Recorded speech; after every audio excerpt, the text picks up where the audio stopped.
Hello my dear student, कैसे हैं सभी। आई होप दैट आप सब बढ़िया ही होंगे। आज अपना स्टार्ट होने वाला है कोनिक सेक्शन। बेहतरीन बेहतरीन इसमें टॉपिक है। थियरी वाला आपका चैप्टर है, जिसकी इसमें थियरी कंप्लीट होगी वो उसकी पकड़ इसमें ग्रिप बहुत अच्छी होगी। अदरवाइज अगर थियरी आप कंप्लीट नहीं कर पा रहे तो आपको कॉम्प्लिकेशन फेस करना पड़ सकता है। हम लेक्चर स्टार्ट करने से पहले आपको एक बेहतरीन सी अपडेट दे दें। एनटीए ने अपना क्या किया है, अपडेट दे दिया है। एडमिट कार्ड इशू होने लगे हैं, ठीक है। तो आप सभी अपना एडमिट कार्ड डाउनलोड कर लें। डाउनलोड करने समय आपको यह ध्यान रखना, आपको एप्लीकेशन नंबर डालना है। इसके बाद जो आपने पासवर्ड क्रिएट किया था वो पासवर्ड आप डालिएगा।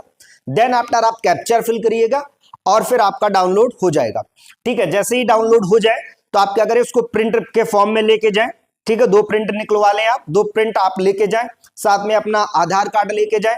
जो भी उसमें इंस्ट्रक्शन गिवन है उनको अच्छे से रीड कर लें। और जो भी आपका रिपोर्टिंग टाइम है उससे आप 5-10 मिनट पहले पहुंचे, ठीक है।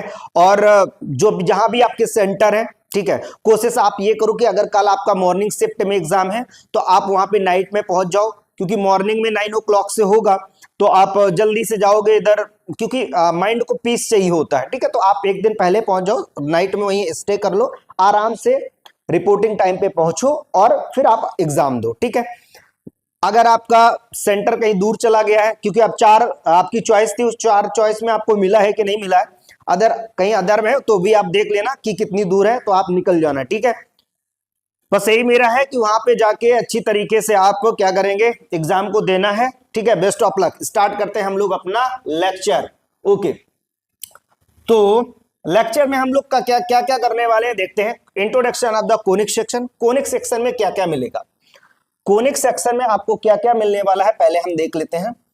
एक तो आपका हो गया सर्कल, ठीक है। सर्कल के साथ साथ में दूसरा क्या आपको मिलेगा, सर्कल के साथ साथ में आपको मिलेगा पैराबोला, पैराबोला, फिर इलिप्स, इलिप्स के बाद में आपको मिल जाएगा हाइपरबोला, ठीक है बेटा, हाइपरबोला। हम लोग इस पे बात करने वाले हैं, पैराबोला, इलिप्स और हाइपरबोला, ठीक है। और सर्कल, अच्छा मैं क्या करने वाला हूं, सर्कल आपको अलग पढ़ाऊंगा, ठीक है। पैराबोला, इलिप्स और हाइपरबोला ये एक साथ पढ़ाएंगे। बोलो क्लियर हुआ। तो हम लोग स्टार्ट करने कोनिक से सेक्शन में कि कोनिक का जन्म कैसे हुआ, कैसे ये कोनिक बना, कौन सा ऐसा पॉइंट था जिसने ये ऐसे कर्व क्रिएट कर दिए। एक्चुअली ये सब क्या है, कर्व है, ठीक है। ये सब अपने अलग अलग शेप के ये कर्व है। और कर्व कैसे बने, कौन सा बंदा ऐसा आया जिसने अलग अलग शेप दे के चला गया, उन सबको बात डिटेल में समझेंगे। डिटेल आपका लेक्चर है, फुल कॉन्सेप्ट आपके होंगे। अगर आपके कॉन्सेप्ट बेहतरीन हो गए क्लियर, तो कोई भी ऐसा क्वेश्चन नहीं आता है जो आपको क्या करे, वहां पर परेशान करे। समझ में आ गया। चलें स्टार्ट करते हैं। ओके, तो पहले कैसे बना कोनिक, कोनिक सेक्शन होता क्या है पहले आप समझते हैं। कोनिक सेक्शन समझने के लिए आपको एक थोड़ा सा एक पॉइंट लेट करना पड़ेगा। ये मैंने पी पॉइंट लिया, ठीक है। इस पॉइंट का ये पॉइंट जो होता है वो होता है मूविंग पॉइंट। बेटा एक एक बात को बहुत ध्यान से समझना, ये मूविंग पॉइंट होता है, मतलब ये आवारा पॉइंट है, ये कहीं पर भी मूव करता रहता है। तो मैंने ये सोचा एक मूविंग पॉइंट था, एक मैंने एस पॉइंट लिया, इसको हमने किया फिक्स, ठीक है। ये हो गया आपका फिक्स पॉइंट। ओके सर, अब जब ये फिक्स पॉइंट ले लिया, ये जो आपको दिख रही है ये है आपकी एक सिंपल सी लाइन, ठीक है। अब मेरी बात समझना, यहां से ये मैंने क्या दे दिया आपको, लाइन। अब क्या क्या चेंजमेंट आ रहा है, ये जो लाइन है इसका नाम होता है डायरेक्ट्रिक्स। क्या नाम होता है बेटा, डायरेक्ट्रिक्स। इसी लाइन का नाम है डायरेक्ट्रिक्स। बोलो क्लियर हो गया। एक एक पॉइंट को आप अच्छे से समझिए। ये जो फिक्स पॉइंट होता है इसी का नाम होता है आपका फोकस। क्या नाम होता है, फोकस। ओके, नामकरण कर रहे हैं, अच्छे से समझते हैं कैसे बना। ये आपका मूविंग पॉइंट है, इसी का जो दूसरा नाम है वो है आपका लोकस। क्या नाम है, लोकस पॉइंट बोलते हैं। ये लोकेशन बताता भैया हम कहां पे हैं। जैसे हम लोकेशन मूव करेंगे और वैसे ही मेरे सकल शेप अलग अलग कर्व बनाएगा। तो जो पी का मूवमेंट इतना बढ़िया होता है, पी जैसे ही मूवमेंट इधर उधर करता है ये शेप बनने लगते हैं, पैराबोला, इलिप्स, हाइपरबोला। अब कैसे मूवमेंट करता है ये पता करते बढ़िया से। तो मैंने क्या किया, मैंने इस मूविंग पॉइंट से फिक्स पॉइंट तक का एक डिस्टेंस देखी और मैंने डायरेक्ट्रिक्स से और यहां तक का मूविंग डायरेक्ट्रिक्स से आपका लोकस तक का मैंने डिस्टेंस को मेजर करने को सोचा कि इसका कैसा मूवमेंट होता है, चेक करते हैं। तो मैंने क्या ऑब्जर्व किया, देखो क्या हुआ।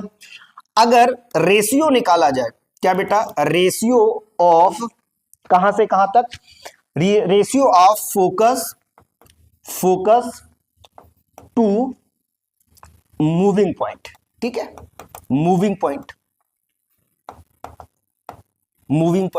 ठीक है, फोकस से moving point and moving point to directrix. अगर आप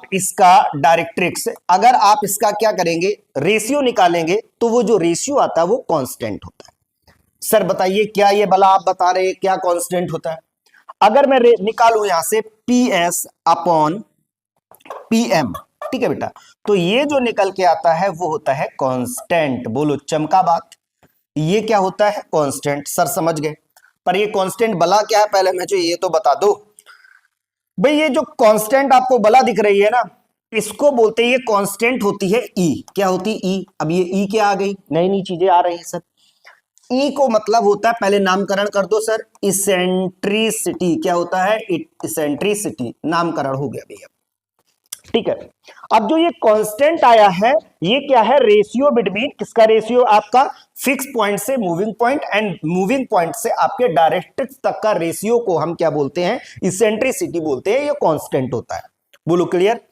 अब इसके मूवमेंट से, पी के मूवमेंट से ये इसेंट्रिसिटी बनी है, और पी के मूवमेंट से हमारे अलग अलग कर्व बने। तो सर कैसे मूवमेंट, क्या चीज है, तो देखो छोटी सी बात समझेंगे पहले। अगर ई की वैल्यू आपका ग्रेटर देन 1 आता है, तो ये रिप्रेजेंट करता है आपका हाइपरबोला। बोलो क्लियर। और ई अगर आपका 1 आता है, तो ये बेटा रिप्रेजेंट करता है आपका पैराबोला। ओके। अगर ई आपका लेस देन 1 आता है, तो ये क्या रिप्रेजेंट करता है सर, इलिप्स। यहां तक की अगर बात चमकी हो तो बताओ। अगर हम इनका डिस्टेंस का रेशियो निकालेंगे, और रेशियो अगर हमारा 1 से बड़ा हो गया तो हाइपर, और इक्वल हो गया तो पैरा, और अगर सॉरी ये यहाँ पे ओके, यहां पर आपका लेस देन हो गया तो क्या बताएगा, आपका एलिप्स। बोलो क्लियर। यहां तक की बात चमक गई आपको, यहां तक की बात क्लियर हो गई। तो सर ये कैसे बना, ये तो आपने बता दिया मुझे, इनइक्वालिटी में लिख के समझा दिया। मैं इसको समझूंगा कैसे, क्या मुझे थोड़ा सा दिखाओ, व्यू करके दिखाओ। चलो देखते हैं। तो ये बात समझ में आ गई क्या होती इसेंट्रिसिटी, क्या होती, पहले इसेंट्रिसिटी समझ ले। तो ratio between focus to moving point and moving point से डायरेक्ट्रिक्स तक की जो पॉइंट होते हैं उसको क्या हम बोलते हैं, आपका वो क्या होता है, आपका इसेंट्रिसिटी। चले आगे। ओके, अब इसको थोड़ा सा और ऑब्जर्व करते हैं बेटा। मैंने क्या बोला आपको कि अगर हमारा PS अपॉन जो PM है वो एक ई आता है, अगर मेरा डिस्टेंस PS बड़ा हो जाए तो क्या होगा, छोटा हो जाए तो क्या होगा, इक्वल होगा तो क्या होगा, देखेंगे। सबकी हम शकल बना बना के आपको दिखाते हैं। ये M हो गया, ये P हो गया, ये आपका S हो गया, फोकस। ओके, पहली कंडीशन, केस नंबर 1 समझना बेटा, केस नंबर 1, अगर PS आपका ग्रेटर देन हो जाए PM, ठीक है, PS की जो डिस्टेंस है, PS की आपकी जो डिस्टेंस है वो क्या हो जाए, ग्रेटर हो जाए, और PM की डिस्टेंस कैसी हो जाए, कम, तो ये क्या बनाएगा। चलो मैं थोड़ा सा इसको इधर कर दिया, अब आपको दिख रहा है P पॉइंट यहां डाल दिया, मूव करा रहे हैं हम, मूव करा के P यहां से यहां डाल दिया, तो आप देख पा रहे हैं कि जो PS आपका ग्रेटर हो गया, PM आपका छोटा हो गया। जब हमारा इस PM से डिवाइड करेंगे PS को, तो 1 से बड़ा आएगा, 1 से बड़ा आएगा। तो ये मुझे पता चला कि PS में अगर हम PM को डिवाइड करेंगे तो जो E की वैल्यू आएगी वो ग्रेटर देन 1 आएगी, और ग्रेटर देन 1 आएगी तो ये क्या हो जाएगा सर, हाइपर हो जाएगा, ठीक है, हाइपर हो जाएगा। बोलो क्लियर, हाइपर बोला होगा। अब समझना, मतलब जो फिगर बनेगा वो कैसा बनेगा, हाइपर वाला बनेगा। ये हाइपर बन गया, बोलो क्लियर, ये हाइपर बन गया। और अच्छा बना दे, और अच्छा बना दे। ओके लो भाई, और अच्छा बना दे थोड़ा सा, लो कह रहे सर और अच्छा बना दो। ज्यादा ही अच्छा नहीं बन रहा। ओके चलो समझ में आ गया। इसके बाद केस नंबर 1, केस नंबर आप 2 समझेंगे।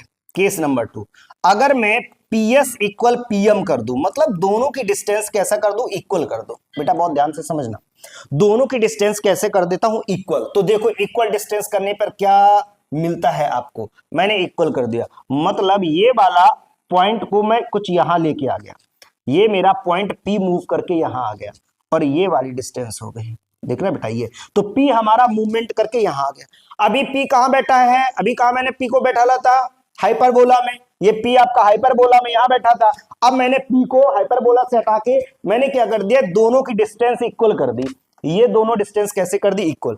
अगर इक्वल डिस्टेंस होगा तो आप ऑब्जर्व करें, पीएस अपान जो पीएम होगा, जब इक्वल होगा तो ई की वैल्यू क्या दे देगा, ई आपका इक्वल में 1 देगा। ई की वैल्यू क्या देगा आपको, इक्वल में 1 दे देगा। बोलो क्लियर, क्लियर। अगर वो 1 दे देगा तो आप समझ गए ना कि सर अगर वो 1 दे रहा है मेरे को तो ये क्या होगा, बोलो ये होगा पैराबोला।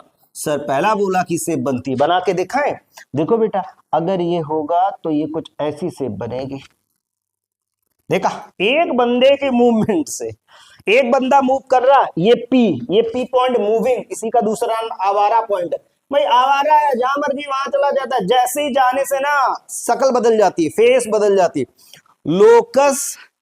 लोकस को बदलने से शक्ल बदल देती है ना। कहते हैं ना, अगर मेरी लोकेशन बदली ना तो आपकी शक्ल बदल जाएगी। तो देखो लोकेशन अगर वो चेंज कर रहा है तो अलग अलग शेप बन रहे हैं। तो पी, भाई पी का अपना ही जलवा है, पी का अपना जलवा है। देखना अगला पॉइंट देखो, केस नंबर 3। केस नंबर आप 3 को समझे। अगर पीएस आपका लेस देन हो जाए पीएम से, मतलब अगर ये छोटा हो जाता है तो क्या रिजल्ट देगा, देखते हैं भाई रिजल्ट को, इसको भी ऑब्जर्व करें। पी हमारा यहां पर मैंने आके बैठा दिया, चलो पी आप इधर आ जाओ। तो अब अगर जो डिस्टेंस हम, ये हमारा एम हो गया, ये भी एम था, ठीक है। अगर यहां से अब यहां तक देखें, हमारा जो पीएस क्या हो गया, छोटा हो गया, पीएम हो गया बड़ा। अब हमारा बड़े से जब डिवाइड करेंगे तो हमें क्या देगा, 1 से छोटा ही दे देगा। अगर हमारा इसका हम डिवाइड करेंगे पीएस अपॉन पीएम, तो जो ई की वैल्यू मिलेगी लेस देन 1 मिल जाएगी, और लेस देन 1 मिलने पे हमें क्या मिलता है सर, इलिप्स मिलता है। क्या मिलता है, इलिप्स। तो अब जो शक्ल बनेगी, वो जो फेस बनेगा, ठीक है, जो वो फेस बनेगा वो कैसा बनेगा। ओके, दूसरा कोई कलर ले लेते हैं, चलो ये, अब ये वाली शक्ल बनेगी, ये वाली शक्ल, ठीक है। तो आप देख रहे हैं एक बंदा मूवमेंट पे कैसी कैसी शेप देता है। क्लियर हुआ। अब आपको कोनिक सेक्शन पता चला। कोनिक सेक्शन में आपने ये समझ लिया कि सर जो फोकस हमारा फिक्स रहता है, ये जो लाइन है स्ट्रेट लाइन जिसको आप बोल रहे हैं डायरेक्ट्रिक्स, डायरेक्ट्रिक्स जिसको बोल रहे हैं, डायरेक्ट्रिक्स हमारी फिक्स रहती है। हमारा पी का मूवमेंट होता है, पी के मूवमेंट से हमारे क्या होते हैं, लोकस के मूवमेंट से आपके अलग अलग शेप बनते हैं, अलग अलग कर्व बनते हैं। बोलो क्लियर हुआ बेटा, यहां तक की बात चमक गई। चले, तो इंट्रोडक्शन आपको समझ में आ गया कैसे ये बनते हैं, क्या हुआ, ये तो सर समझ में आ गया, बात हो गई। अब अगर मुझे कोई इक्वेशन दे दिया जाए तो हम कैसे रिकॉग्नाइज करेंगे कि ये हमारा पैराबोला है, हाइपर है, इलिप्स है। या एक बेहतरीन बात और, पेयर ऑफ स्ट्रेट लाइन भी होता है। क्या सर होता है इसका कॉन्सेप्ट, मतलब देखो कोनिक का सिंपल डेफिनेशन ये है कि हमेशा फोकस डायरेक्ट्रिक्स पे लाई नहीं करनी चाहिए। मैं इस बात को बहुत ध्यान से समझना, मैं क्या कह रहा हूं, फोकस कभी भी डायरेक्ट्रिक्स पे लाई नहीं करना चाहिए, मतलब ये वाला पॉइंट इधर नहीं बैठना चाहिए। सपोज दैट ये वाला पॉइंट अगर इसमें बैठ गया तो बाबू भैया कमाल हो जाएगा। क्या कमाल हो जाएगा, अगर ये पॉइंट इसमें बैठ गया तो ये कोई भी कर्व नहीं बनाएगा, तो क्या हो जाएगा, खत्म। ये बन जाएगा पेयर ऑफ स्ट्रेट लाइन, ये पेयर ऑफ स्ट्रेट लाइन बन जाएगी भाई। क्या बन जाएंगी, पेयर ऑफ स्ट्रेट लाइन। अब पी इधर बार बार खसक रहा था, मैंने कहा चलो भाई पी तुम इधर इधर मूव कर लो, कोई बात नहीं, अलग अलग कर्व बना दिए। फोकस बोला मेरे एक बार मूवमेंट करने से तुम खत्म हो जाओगे। फोकस धीरे से बैठ गया डायरेक्ट्रिक्स पे, लो अब बना लो कोई कर्व, तो क्या बन जाएगी, pair of straight line. Clear हो गया। अगर फोकस कहां पे लाई कर जाए, डायरेक्ट्रिक्स पे, तो क्या बनाता है, pair of straight line. Note के लिखेंगे, नोट डाल के लिखेंगे। नोट में आप क्या लिखेंगे, ठीक है, नोट लिखेंगे, if the focus lie on directrix, ठीक है, डायरेक्ट्रिक्स, अगर फोकस कहां पे लाई कर जाए, on directrix, then it represent क्या रिप्रेजेंट करेगा, पेयर ऑफ स्ट्रेट लाइन, फिर कोई कर्व नहीं बचेगा।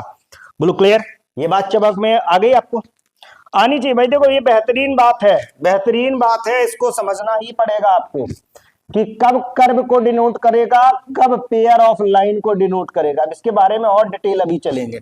समझ में आ गया कि नहीं आ गया, चले आगे। नहीं देखो, प्रॉपर नोट्स बनाना, एक एक मैं थियरी को कंप्लीट और इजी वे में आपको बता रहा हूं, ठीक है, बहुत ज्यादा ऐसा झमेला नहीं है, आप प्रॉपर समझेंगे तो हर चीज समझ में आएगी। चले, अब इसमें दो तरीके से को और समझा जाता है। कह रहा how can recognise the curve, curve को हम कैसे रिकॉग्नाइज कर सकते हैं कि हमारा पैरा है, हाइपर है, इलिप्स है। ओके, तो मैंने कहा देयर आर टू थिंग्स, दो चीजें हैं, दो वे हैं।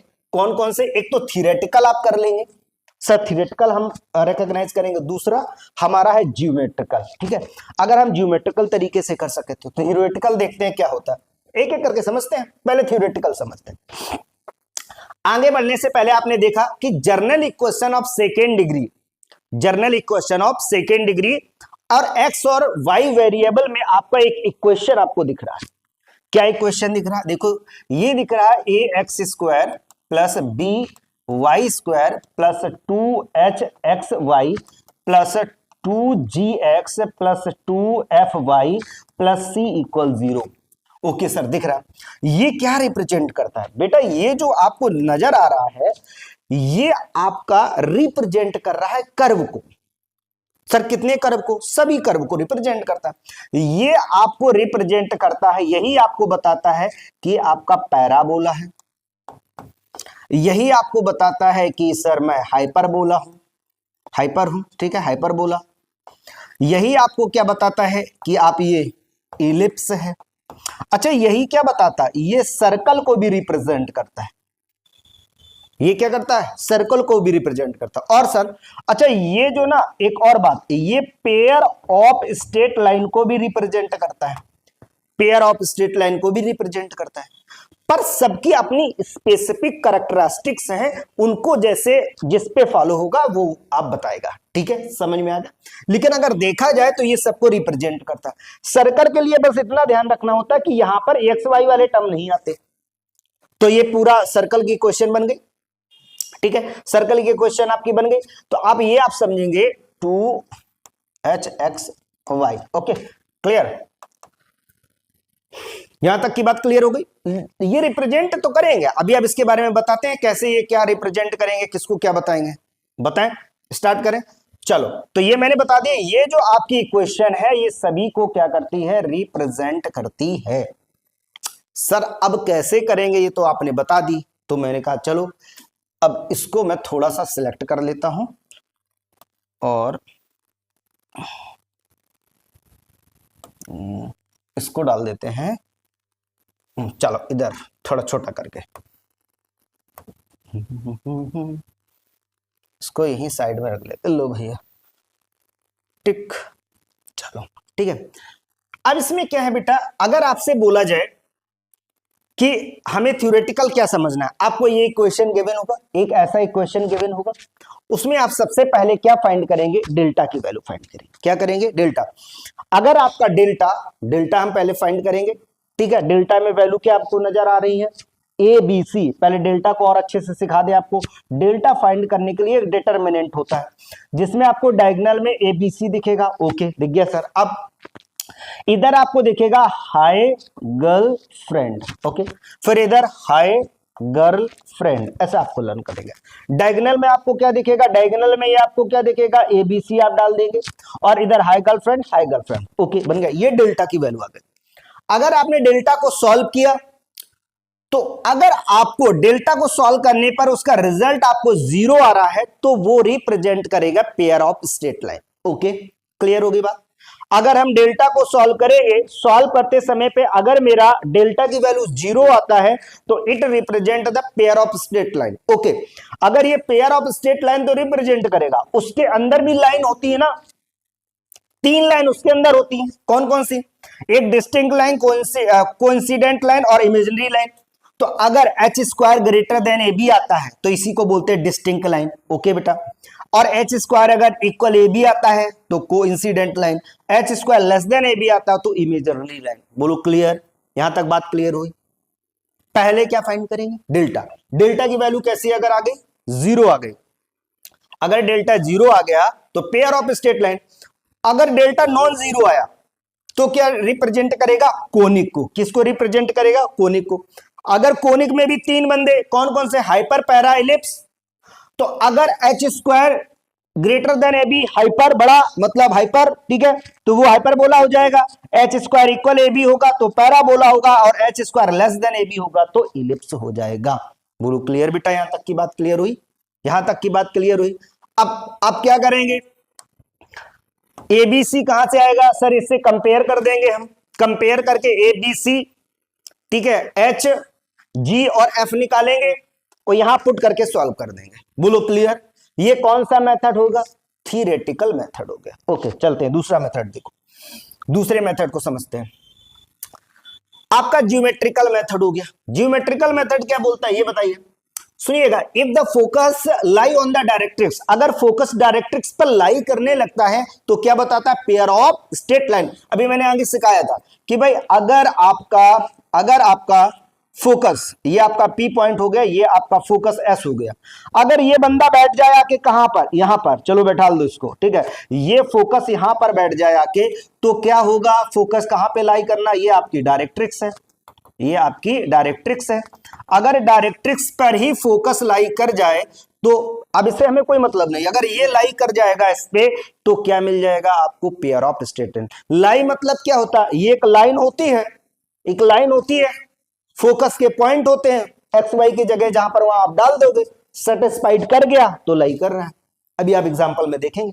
तो अगर ऐसी कंडीशन मिलती है तो पेयर ऑफ स्ट्रेट लाइन बताता है। क्या बताता है? बोलो बेटा कैसी कंडीशन? फिर से मैंने बोला, अगर फोकस यहां पर लाई कर जाए, यहां पर क्या आ जाए आपका? अगर फोकस आ जाए, पी आपका पॉइंट यहां रहेगा, फोकस अगर इसमें लाई करता है तो ये क्या रिप्रेजेंट करता है? Pair of straight line. बोलो क्लियर, ये क्या रिप्रेजेंट करता है? Pair of straight line. दूसरी बात, अगर आपका फोकस डायरेक्ट्रिक्स पे लाई नहीं करता है, फोकस अगर आपका डायरेक्ट्रिक्स पे लाई नहीं करता है, ठीक है, फोकस आपका डायरेक्ट्रिक्स पे लाई नहीं करता है, तो आपको तो पता है, यही तो डेफिनेशन होती है कोनिक्स की कि फोकस इस पे लाई नहीं करना चाहिए। तो लाई नहीं करेगा तो ये क्या रिप्रेजेंट करेगा? ये रिप्रेजेंट करेगा आपका कोनिक। अगर कोनिक रिप्रेजेंट करेगा तो उसमें कौन सा रिप्रेजेंट करेगा? वो होगा आपका E greater than A B, parabola. E equal 1 तो sorry, E greater than A B तो हाइपरबोला, और इक्वल पे होगा 1 तो पैराबोला, और माइनस में होगा या ई 1 से छोटा हो जाएगा तो क्या हो जाएगा आपका? इलिप्स। बोलो क्लियर, 1 से छोटा होगा वो क्या हो जाएगा? इलिप्स। सर माइनस में नहीं, आप ऐसे कर सकते हो, बिटवीन लो, क्लियर, ऐसा। तो इसमें अगर आपका रहेगा तो क्या हो जाएगा? इलिप्स। चले आएंगे, ये बात क्लियर हो गई। तो क्वेश्चन कैसे मिलेंगे सर? आप क्वेश्चन दिखा दो तो बात समझ में आ जाए, दोनों थियोरेटिकल क्या होते हैं और आपका ज्योमेट्रिकल वे क्या होता। तो जरा देखिए, 1-2 क्वेश्चन करते हैं तो पता चलेगा आपको बेहतरीन तरीके से। अभी हम देखो, किसी की भी ना तो मैंने पैरा पढ़ा रहा हूं, ना तो मैं इलिप्स पढ़ा रहा हूं, ना हाइपर, ना सर्कल, मैं क्या पढ़ा रहा था? कोनिक।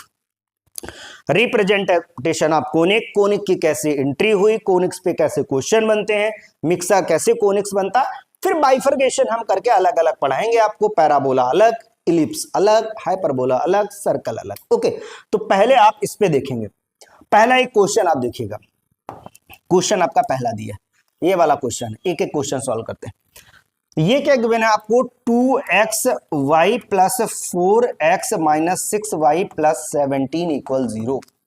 अगर आपको एक इक्वेशन के फॉर्मेट में दिखता है, कैसा दिखता है, इक्वेशन के फॉर्मेट में आप दिख रहा है, तो आप क्या करेंगे, थ्योरेटिकल वे यूज करो। थ्योरेटिकल में क्या होता है, डेल्टा निकालना है। डेल्टा अगर जीरो आ गया तो pair of straight line, delta अगर नॉन जीरो हो तो कोनिक सेक्शन। तो पहले हम इसको एबीसी और जीएफएच की वैल्यू निकालते हैं। तो पहले इसको थोड़ा सा सुंदर लिख लेते हैं। सुंदर मतलब 0x² plus 0y² plus 2xy plus 4x minus 6y plus 17 equal 0। बेटा बहुत ध्यान से समझना, कंपेयर करा देंगे आपको इक्वेशन से, सेकेंड डिग्री वाले इक्वेशन से कंपेयर कराओ तो ax² plus by² plus 2hxy plus 2gx plus 2fy plus 17 equal 0। बोलो क्लियर? कंपेयर करा दो। यहां से ये पता चला a की वैल्यू आपका 0 आ जाएगा, b का वैल्यू 0 होगा, और यहां से h का जो वैल्यू निकल के आएगा वो आएगा 1। बोलो क्लियर? देन आफ्टर यहां कंपेयर कराएंगे तो g का वैल्यू मिल जाएगा आपको 2 और f का वैल्यू मिल जाएगा आपको -3 और c का वैल्यू, यहां पर c लिखना 17 लिख गया। ओके, तो यहां पर c का वैल्यू कितना आ जाएगा आपका 17। बोलो क्लियर? ये मैंने कंपेयर करके वैल्यू फाइंड कर ली। अब मुझे क्या फाइंड करना है सर? अब आपको फाइंड करना है डेल्टा। तो पहले डेल्टा फाइंड कर लेते हैं। डेल्टा हमारा होता क्या, एक बार कैसे मैंने ट्रिक आपको बताया, पहले एबीसी कहां लिख दो, डायगोनल में। तो एबीसी डायगोनल में लिखो 0 0 17 लिख दिया ना, क्लियर? अब मैंने क्या बताया, हाय गर्लफ्रेंड लिख दो। हाय गर्लफ्रेंड मतलब H1, ठीक है, G2 और F -3। हाय गर्लफ्रेंड लिख गया। आप इधर भी लिख दो, क्या हो जाएगा 1 2 -3। क्लियर हुआ ना? क्लियर हुआ? यहां पर क्या लिखते हैं, H, ये तुम्हारा H हो गया, ये आपका G हो गया, ये आपका F हो गया। बोलो क्लियर? क्लियर है ना? तो ये बात आपको, ये लिखना आपको याद रहने चाहिए, नहीं तो होगा आप ये याद नहीं करोगे तो बेटा क्या भूल जाओगे। अब इसको सॉल्व कर दो। डिटर्मिनेंट होता है, ये आपको पता है कैसे, जीरो वाला लेंगे नहीं, -1 से स्टार्ट करेंगे। ये डिटर्मिनेंट आता है ना सॉल्व करना, साइन कैसे लेते, plus minus plus. Okay, zero लेने से अब जीरो हो जाएगा, 1 से ले रहे हैं। ओके, 1 लेंगे तो ये वाली, ये आपका कॉलम, ये रो बंद से बचा आपका। यहां से ये वाला फिर से समझो, जिसको नहीं पता वो देख लो बेटा, ये वाला आपका कॉलम बंद हो जाएगा, ये वाला आपका रो बंद हो जाएगा। क्या बचेगा, यहां पर देख लो 17 बचा। ओके, और माइनस आपका क्या बचेगा, प्लस का 6। ओके, अब इसको सॉल्व करते हैं। तो यहां पर ये कितना आ जाएगा, अब आपका प्लस प्लस, यहां से 2 ले लेंगे, ठीक है, 2 लेंगे तो इसको हम बंद कर देते हैं, इसको बंद कर देते, इधर कितना हो जाएगा -3। ओके, फर्दर इसको सॉल्व करेंगे तो जब फर्दर सॉल्व करेंगे तो कितना आ जाएगा, इधर पे -1, इसको ऐड कर देंगे, ये कितना हो जाएगा 23 और प्लस सॉरी माइनस का 6। तो यहां पर आपका कितना आ रहा है, माइनस में ही आंसर आ जाएगा। तो यहां से क्लियर हो गया कि जो डेल्टा आ रहा है, डेल्टा डज नॉट इक्वल 0, मतलब नॉन जीरो आ रहा है। अगर ये नॉन जीरो आ रहा है बेटा तो क्या होगा, बोलो क्या होगा, कि सर अगर नॉन जीरो आ रहा है तो ये रिप्रेजेंट कर रहा है कोनिक को। किसको रिप्रेजेंट कर रहा है, कोनिक को। अब कोनिक में 3 बंदे बैठे हैं, क्या, अगर हमारा h² AB पे अगर मुझे पता चल जाए h की वैल्यू कितनी है 1, h की वैल्यू 1, AB मतलब 0, तो ये ग्रेटर हो गया ना। क्या आ गया, h² ग्रेटर देन AB, और h² ग्रेटर देन AB क्या रिप्रेजेंट करता है सर, ये हाइपर करता है। बोलो क्लियर? ये जो इक्वेशन है वो किसकी इक्वेशन है सर, ये हाइपरबोला है। बोलो क्लियर? कैसे करना था सीख लिया आपने। पहले क्या करना है, जो भी इक्वेशन गिवन है उससे आपको ABC और GF और ये निकालना है आपको। देन आपका डेल्टा की वैल्यू फाइंड करनी है। डेल्टा अगर आपका 0 आता है तो pair of straight line, delta अगर नॉन जीरो आता है तो कोनिक सेक्शन। कोनिक सेक्शन में कौन सा, ये आ गया। बोलो क्लियर? चले, तो एक आपको क्वेश्चन प्रैक्टिस के लिए, आप ये वाला क्वेश्चन आप करेंगे, ये वाला क्वेश्चन आप करेंगे। क्लियर हुआ ना? क्लियर? इसका आंसर मैं बता देता हूं आपको, क्या निकालना पड़ेगा, ये आपको इलिप्स निकालना पड़ेगा। देखते हैं इलिप्स आपका आता है कि नहीं आता है, ठीक है, होमवर्क में है आपको। अगला सेकेंड वाला क्वेश्चन देख लो, क्या क्या गिवन है उसमें, बहुत ध्यान से समझना। सेकेंड वाले क्वेश्चन में फोकस गिवन है, एक फोकस है आपका, एक डायरेक्ट्रिक्स है आपका, इसेंट्रिसिटी 2 है। क्या क्या गिवन है एक बार देख लेते हैं, क्या क्या गिवन है। मेरे पास फोकस है, फोकस है और डायरेक्ट्रिक्स है, देन आफ्टर के पास मेरे पास इसेंट्रिसिटी है, ठीक है, इसेंट्रिसिटी है। क्लियर हुआ ना? ये तीन बातें गिवन है मेरे को। अगर ये तीन बातें गिवन है, फोकस मेरे पास कितना है 2,1, डायरेक्ट्रिक्स मेरे पास है, ये हो गया 2,1, डायरेक्ट्रिक्स है 2x + 1 - 5 = 0 और इसेंट्रिसिटी 2 है मेरे पास। ओके बेटा, अब मुझे ये इसमें ये बताओ थ्योरेटिकल वे लगाएं या ज्योमेट्रिकल देखें। सर मुझे ऐसा क्वेश्चन तो दिख नहीं रहा कि 2 डिग्री फॉर्म में दिख रहा हो। नॉर्मल सी हमें क्या दी गई है, नॉर्मल से हमको क्या दी गई है, इंफॉर्मेशन दी है। तो मैं पहले चेक कर लू ना, तो चेक करके देखते हैं। पहले मैंने फोकस को कहां पर किया, फोकस को लाई कर दो डायरेक्ट्रिक्स पे, क्या मैं चेक कर दे? जब भी कुछ ऐसा मिले तो फोकस को पहले चेक करते, सबसे पहले चेक करो। तो जैसे ही मैंने फोकस पे इस पे लाई किया, तो लाई किया मतलब एक्स और वाई की जगह आप अप्लाई कर दो। वाई है, एक सेकंड देख लेता, कुछ गलत लिख गया क्या? हाँ ये वाई था, यहां पर वाई है। ओके, और x और y को अप्लाई कर दो। जैसे ही अप्लाई करेंगे यहां कितना हो जाएगा 5 और -5, 5 - 5 ये 0 आ गया, इधर भी 0 आ गया। तो मतलब क्या कर रहा, लाई कर रहा। अगर focus lie on directrix it represent the pair of straight line. Got it? समझ में आया? क्या क्या आपको समझ में आया कि ये क्या रिप्रेजेंट कर रहा है, पेयर ऑफ, ये रिप्रेजेंट कर रहा है पेयर ऑफ स्ट्रेट लाइन। पहले तो ये पता चल गया। क्यों सर? क्योंकि फोकस डायरेक्ट्रिक्स पे लाई कर रही, यहीं से मामला फिक्स हो गया। ओके, अब सर हमें एच का तो कोई काम ही नहीं है, यहां तो इसेंट्रिसिटी ऑलरेडी गिवन है। क्या है? इसेंट्रिसिटी ग्रेटर देन 2 और सॉरी ग्रेटर देन 1 मिल रहा है ना। तो अगर इसेंट्रिसिटी आपको ग्रेटर देन 1 मिलती थी और इसेंट्रिसिटी 1 मिलती थी, इसेंट्रिसिटी आपका लेस देन 1 मिलती थी, या ये क्या रिप्रेजेंट करता था, डिस्टिंक्ट लाइन। ये क्या रिप्रेजेंट करता था आपका, कोइंसिडेंट लाइन। और ये क्या रिप्रेजेंट करता था, इमेजिनरी लाइन। तो इस समय बताओ कौन सी लाइन होगी सर, एक से बड़ा मतलब डिस्टिंक्ट लाइन। चमक गया ना बात चमक गई। हाँ आना ही चाहिए बेटा, आपको समझ में आ रहा है ना।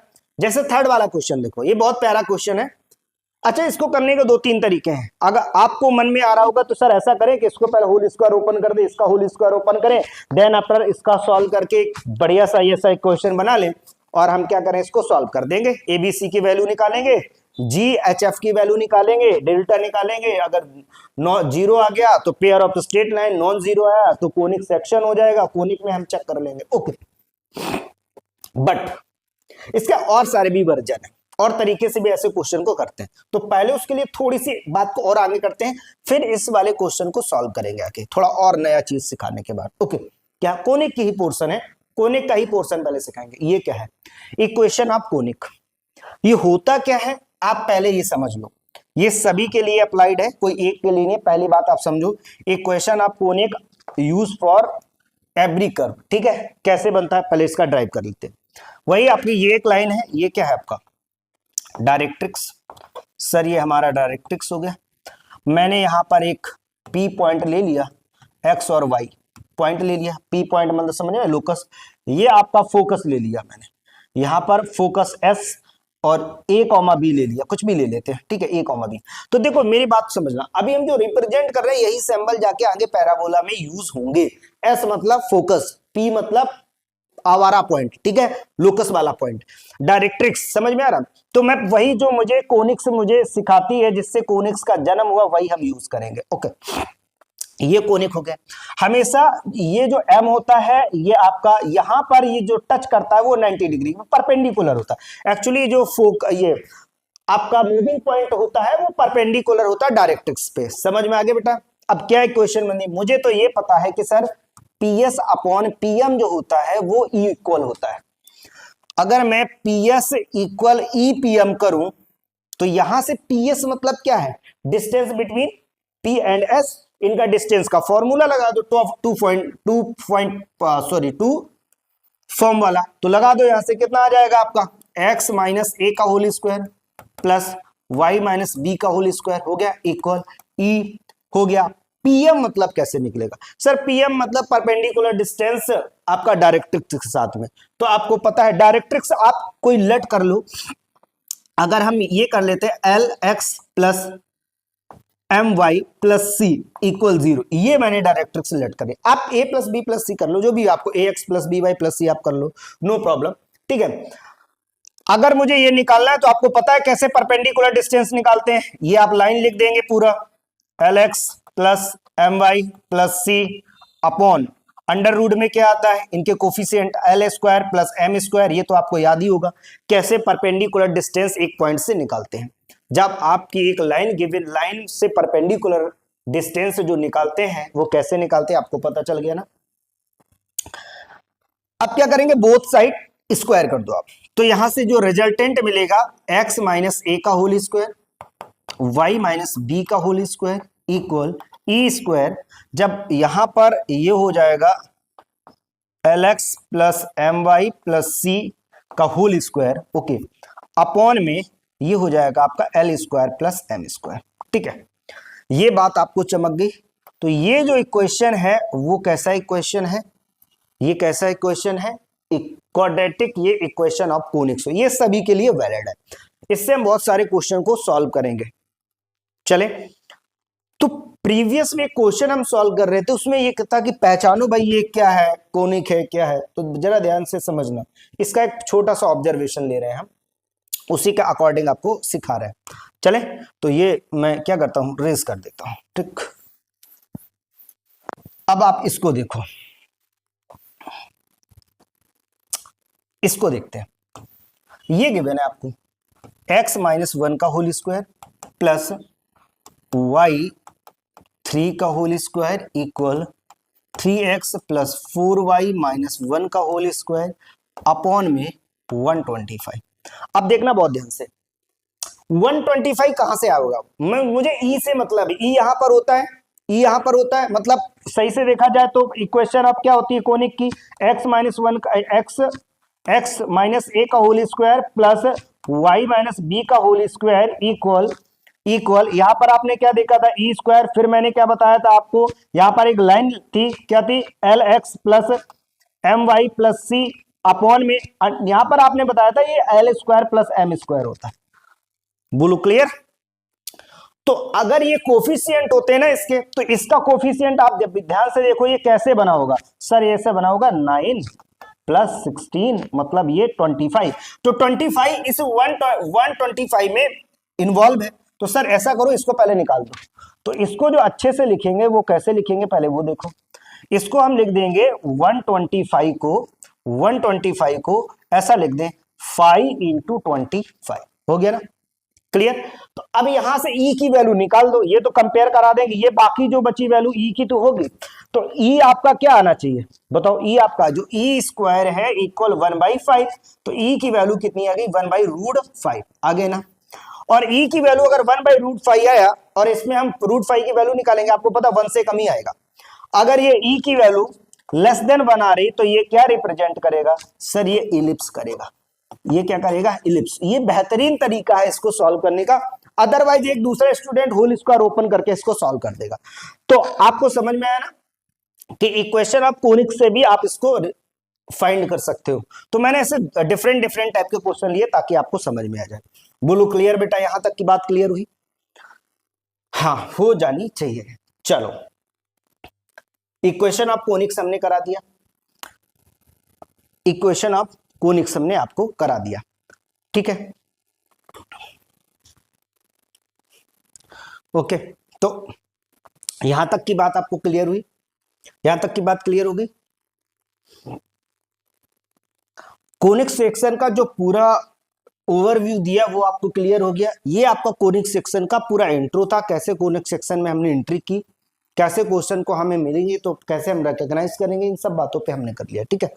तो यहां से हम लोग कल स्टार्ट करेंगे, अगला जो लेक्चर रहेगा वो रहेगा आपका, यहां से स्टार्टिंग होगा आपका पैराबोला।